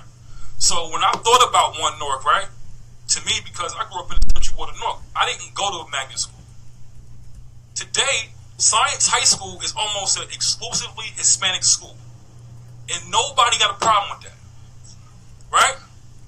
So, when I live in the city of Newark, and my son Kaya, who's in North Star, right? My son is not like me. I'm from Lower Bricks in Pilgrim Village. My son can't go to Central. He's not like me. So I wanted to put my son in the best school possible. So I thought the system was going to do that. Then we moved to the North Ward. I said, well, guess what? I don't want to send him to North Star. We're going to send him to Park Elementary. I didn't live 2.5 miles away. I was more than 2. I was like 2.7. So my kids had to go now to Raphael with the gangs, with the crime. Oh, yeah, but the point is, I didn't have a choice. I don't want my son on NJ News, RLS Media. I want the same. So guess what? If North Public Schools had the same school system as Westfield and Scotch Plains, we wouldn't need charter schools. But we don't. We don't. Thank you. And I'm an employee. I worked in them doggone schools. Don't tell me that. I worked in North Public Schools. Time. Thank you. Ms. Garcia. Ms.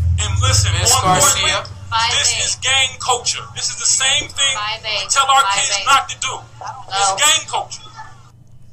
What was the question? The question was, policy. What policy would you look to implement? And so what I heard from Charles in the time that he was given was truancy. And, and folks talk about that, and I think it's a big thing. What I want to start off by saying, I'm going to be real brief too, is I think that he missed the opportunity to talk more about the policy. He did. Right? But I think the question was wrong too. if they were and even for the young lady Flo, right? I'm sorry, Flo. I think that young man that was moderating this, and I said this yesterday, I didn't think he did a good job. I mean, because the whole discussion about policy is so vast when you're talking about education, right? That you can begin and start anywhere with that conversation. Right. He should have more specific. And, and that's one of the things I hate about those kinds of forums. I mean, they're more for the institution that's giving. It's like a show for them to say, look, we're really engaged in this, when in fact they're really not engaged in that.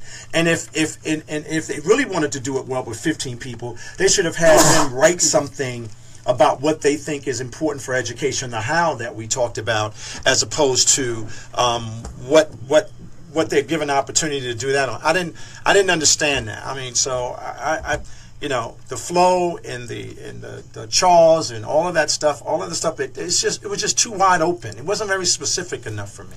Yeah, it really wasn't. It really wasn't. Because you're very much on point with the fact that it's very, sometimes the host or the moderator is just as important as the members who were as the members of the panel, because they give you a point of reference or an attack area that you need to go to. Well, he didn't really. Well, he talked about choice, right? That was a policy. Well, he did talk about choice. He talked about his issue with the public school indoor charter, the criminal element that is happening in the public schools, right? And he connected that to truancy. So that was a policy that he thought he would like to implement or be a part of. And you're 100% right. And he didn't speak like a politician about it. He spoke like a parent who was being impacted by the current policy, and how that parent had to deal with his kid going across gang lines and traveling. And how he wanted to create a better environment for children, charter and public. And if public schools were doing so well, we wouldn't be having a charter school debate. And if parents were forced to use the school most local to their residents, then, and we're not giving the choice of going from here all the way across to the other town, and they had to use the schools more locally involved, then for a lot of parents, especially with multiple children, it'll help them without having to travel to 4 different locations throughout. So he talked about one Newark. Is it one Newark? Yeah, he talked about one Newark. So he talked about that. We can listen to everybody's things, and we can really give a. All right. So summary of that. Here's Josie Garcia's. Josephine Garcia, 5A. As a parent Brandon, who attended and graduated last year of Science Park High School, it's not a predominantly Hispanic high school. It's a diversified high school. Thank you. Okay?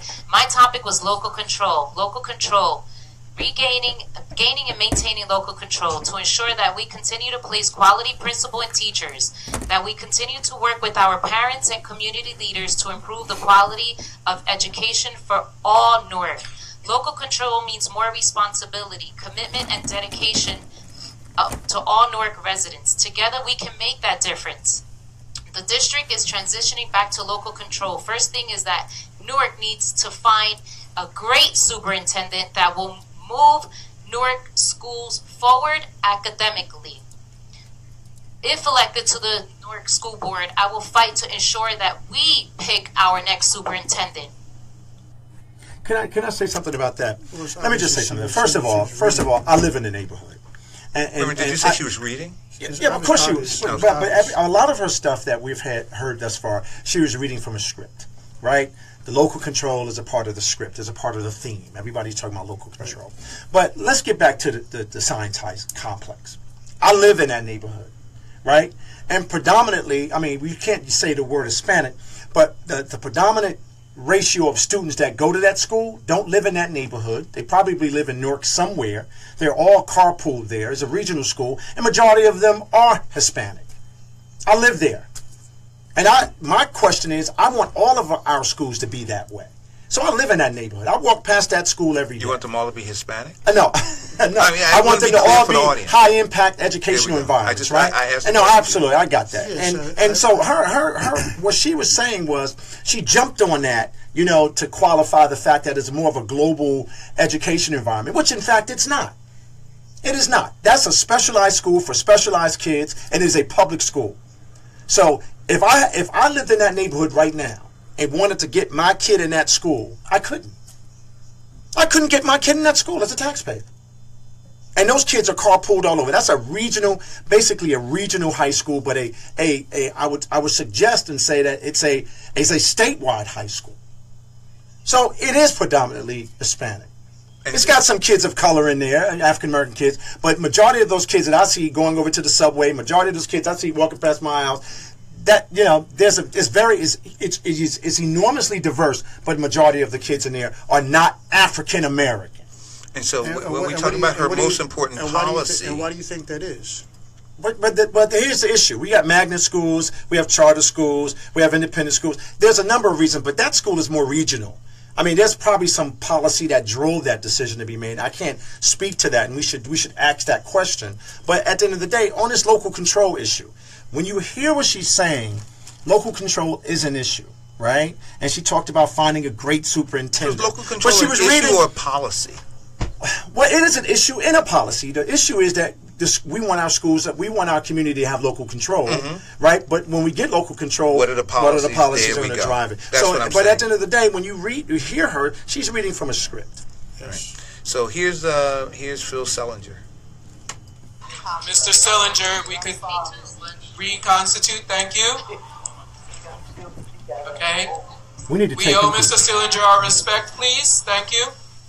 Phil, thank you. I just want to say, when I woke up this morning, he spoke to my point about a little problem happened that took me back a little.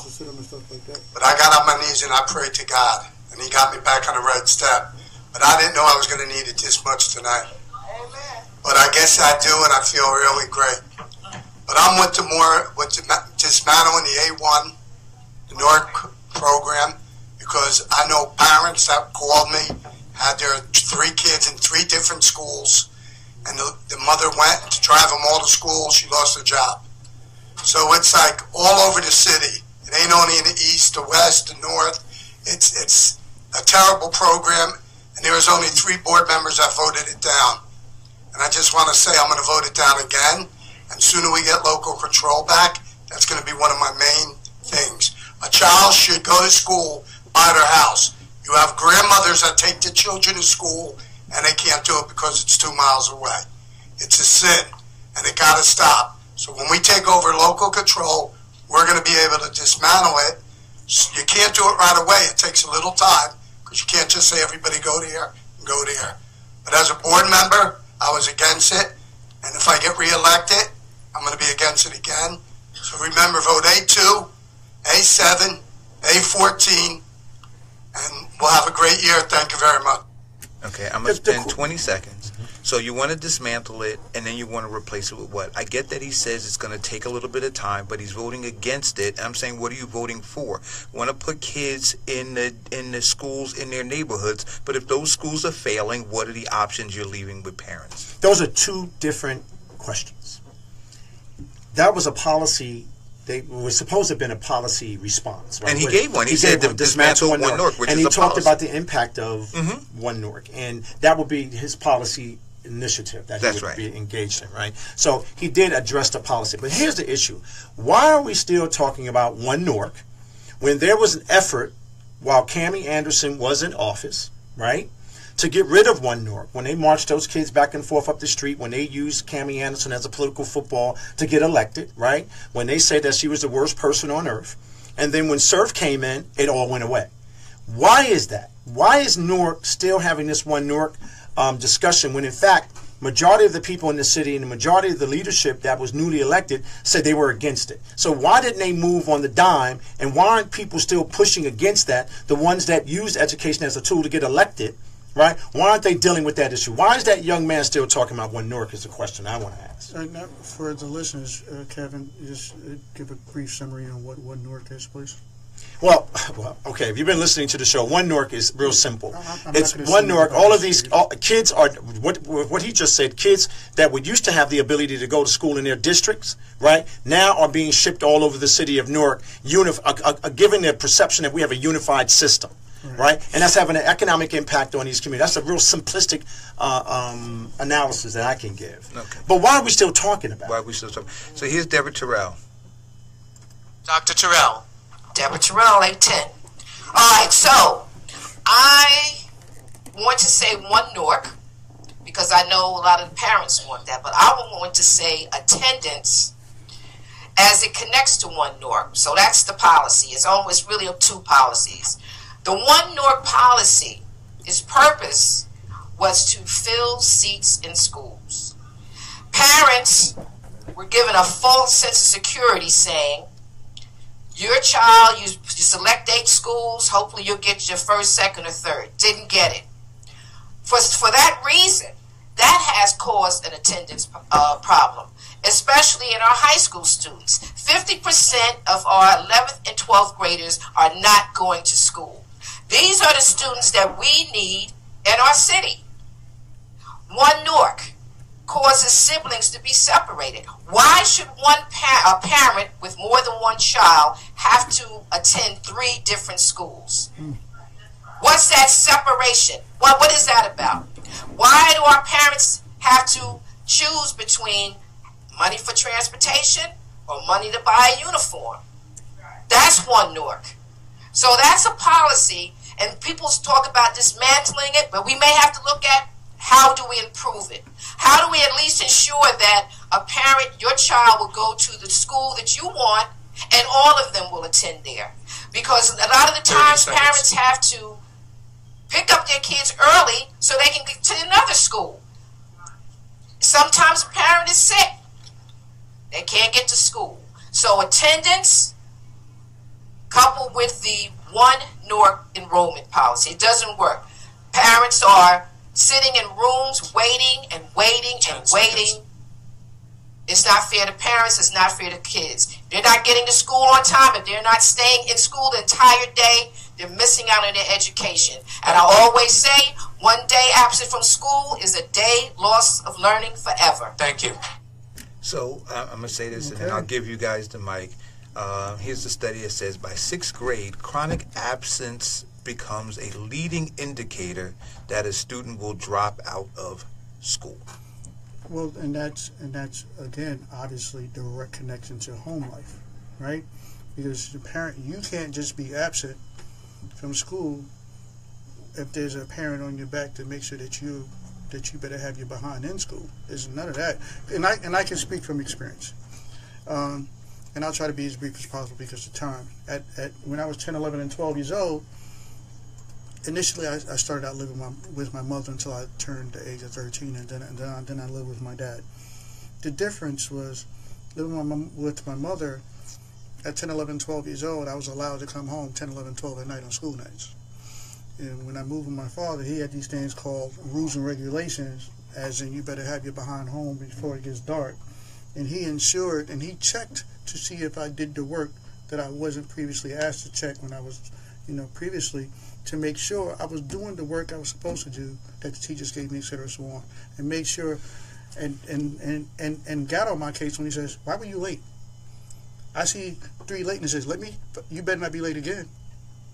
Things like that. That is the parents that get you to the school and make sure that you do what you're supposed to do at school. That starts at home. Well, I got to tell you, she just broke it down for us. She talked about the hardship. I think after hearing her, I think we need to dismantle One Newark. I mean, I don't think you can fix it. I think the rollout was horrible. Consciously, I don't even understand, and maybe you can explain this to me, Eric. Was there a big debate about One Newark for a period of time before they made the decision? Because we're going on our 3rd year of One Newark or 2nd year of One Newark? No, I think it's the 3rd year. 3rd year? And I don't know that there was a huge... What a hardship. I mean, that's a hardship. I don't know that there was a huge debate about it. And it's a discussion that we need to have too, right? Because, and I don't know that we can really have it here. No. But here's part of my issue. Let the audience join in. I think it's a disaster policy. I mean, it's a disaster policy. But I just want to be fair to some of the other people who play their clips. No. Okay. That's what I want to do. But I do think that we need to have the conversation about One Newark. And it is a hardship, but it's also a hardship for parents who live in a school district that has a failing school, and they want to move their kid out, but then they can't. And well, there was 3 different issues. We need to re-engineer our schools. We need to put a commission together to talk about what schools look like in the future for the city of Newark. But that One Newark is just a disaster. No, it's a disaster the way it is. Right? I mean, her explanation of it was beautiful. It was great. I think you have Josie Garcia left to play. No, I played Josie. So here's Denise Cole. You did Denise. That's right. Thank you, Ms. Cole. So your top line issue, and we're going to start again. I like her. Keep getting local control and maintaining local control by strengthening academic and student supports. Get leaders and educators in every school and classroom. Great leaders in every school and classroom. Community-centered decisions, parent choice, and parent voice in schools. Efficient operations, sustainable budgets, and skilled governance in this district. And also to change the conversation. This Newark, New Jersey has always had choice. We had Catholic choice. We had charter choice. We had public school choice. Choice has always been here, okay? And it has never left the city of Newark. We're not going to begin to say that there was no choice here. The choice right now, if you want to sit on this public school board, you need to be about public schools. Charters have their own board. While he will not go to his charter school meeting and talk and act like that in there. Why? I've been to the charter schools. Okay? Let's stay in the positive space. Let us stay in a respectful space. Title 18 under the state statute has, under the core curriculum for Newark, has a civics lesson. And in civics lesson it says we must teach our children about protest. It says we must teach our children about local government, state government, national government. When our children come to speak, adults are supposed to maintain their tongue and control, because the tongue is powerful. And you must watch what you speak into our children's life, and if you make positive behavior. So if they sitting up here talking about a choice, the choice is not theirs. If they're on charter, don't vote for them. Thank you. We're moving on now. All right, so listen, we're going to have to play the rest of those. Maybe tomorrow we'll finish them. But I want to say this, a couple things. At the end, she said something about tone and behavior because children are watching. And I'm listening to her, right? I'm listening to her tone and I'm listening to her behavior. And I'm saying, well, wait a minute. You're a manifestation of the very thing that you're saying that the people shouldn't be voting for. She's a little passionate. Well, I think it went beyond passionate. And so much so that you had to have the moderator, continue to try to correct her. And she, she made some interesting points. Well, first of all, when she said parents always had choice. Right? They did not. They did not. And I want to say this. And when I went to my mother and father paid for my education. Dude, but listen, when I grew up in the Weequahic section, right, and back then Maple Avenue School was considered one of the better schools, or the Weequahic section was considered some of the better schooling. And I had friends who lived in different areas of Newark who used addresses so that they could go to so that they could go to Maple Avenue School. See, so that was the choice that we had, right? Now, and I continue to tell this story. My dad was the president of the Board of Education when I got to high school. And I wanted so desperately, because I lived on Leslie Street right off of Chancellor Avenue, to play for Bernie Adams, right? And Bernie Adams wanted me to play for him. He saw me play in the Unterman Field with all my friends my whole elementary school life. He knew I was coming there. My dad said no. He said, you're not going to Weequahic. It's a failing school. He was the president of the Board of Education. I tested into and got into Science High School. So I had choice. My father didn't send any. He sent my two older brothers to West Orange High School. They used an ad. They stayed at my uncle's house, and my sisters went to SWAS, which was school within the school before it became university. And then my sister Brett, who you know, Ian, went to University High School. So that was the choice that we had. We didn't have to go to the failing high school in our district. Well, let me let's get back to the. We got to. So no, we can pack this up. We're not going to play anymore. So we got 7 minutes. So let's go. Or 6 minutes. I think that every parent, this whole choice issue, they should have the choice to send their kids in any school they think is suitable for their kids' growth. So if the best school is across town and you want to send your kid there, should you be able to send your kid there? Absolutely. I believe so. This is where I disagree. Okay. And this is where I feel the one Newark thing has failed. Let's open it up. Because let's just pretend, let's just talk about, let's say, a community, say, within a 5-block radius of each other, within a certain area. And there's a school within that 5-block radius. If the people within that community are acting and reacting on things based within that 5-block community, they want everything within that 5-block community to excel and do well. So they're talking about things within their community from a policing up and as well as a school. And with that, all the parents within that community want the same thing for that school. And what happens, what a lot of us are doing, is that we're running from the issue over here to go all the way over there, but we're not correcting what's going on within the community. I think that if all the parents within that specific community were forced to deal with all their issues within that community, then they will deal with all their issues to include the school, and they will be forced to. It's failing because nobody's there, just like sometimes a child is failing because nobody's there to push it to succeed.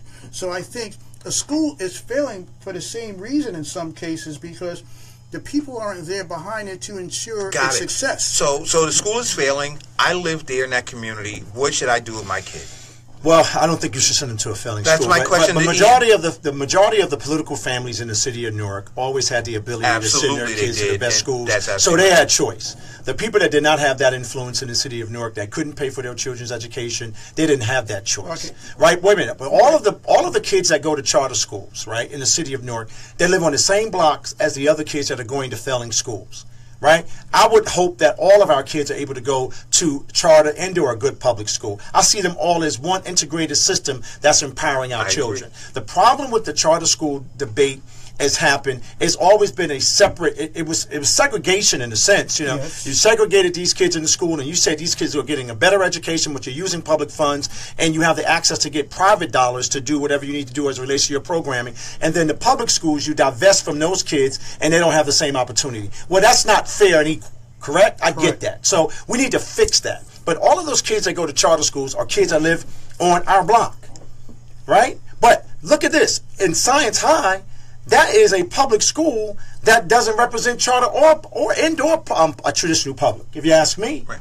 So, but my question in the last couple of minutes is, what should I do with my kid? How do you define a failing or a successful school? For example, at least my question to you guys, what do you feel about Shabazz? Is that a failing or a successful school? It's a failing school. It's a failing school. Now, she spoke about an individual that came from Shabazz that was accepted at Princeton. Parental intervention, I guarantee. So what's the difference between that child that's in that failing school that qualified according to Princeton to be entered into their school, and we have kids who may be at a more successful school who may be failing, who can't get to Princeton.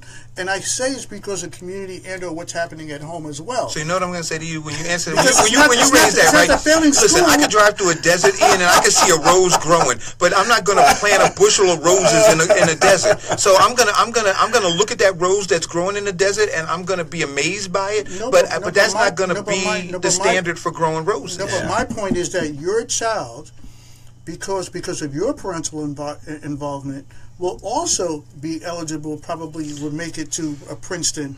And it's not the school solely. Right. Okay. It's not solely the school. So right. But if I could take my kid, right, if I'm going to be involved with my kid, and I can have the wind beneath my kid's wings by also having them in an environment that is more conducive for them to learn, right, as opposed to having them in a failing school system where I may have to work twice as hard as a parent being involved, going to school, dealing with the distractions that occur there. I'm going to take my kid, I'm going to put him in that other environment. That's choice. But the school is failing due because of support that's behind it. I understand. So we need to fix it. So what Kevin is saying is we need to fix it. But in the meantime, while we're looking at the solutions to fixing it, parents, you can't ask a parent to keep their kid on a sinking boat.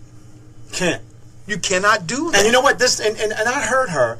Her statement. I heard her statement, and I got to tell you something. I was a little confused by it, but she's very passionate about it, and hopefully we can extract some of the things that she said and continue on her Sharice made a great point again. So that's it. Well, I'm looking forward to having Sharice on, and then maybe she can call in, and we'll play the rest of these.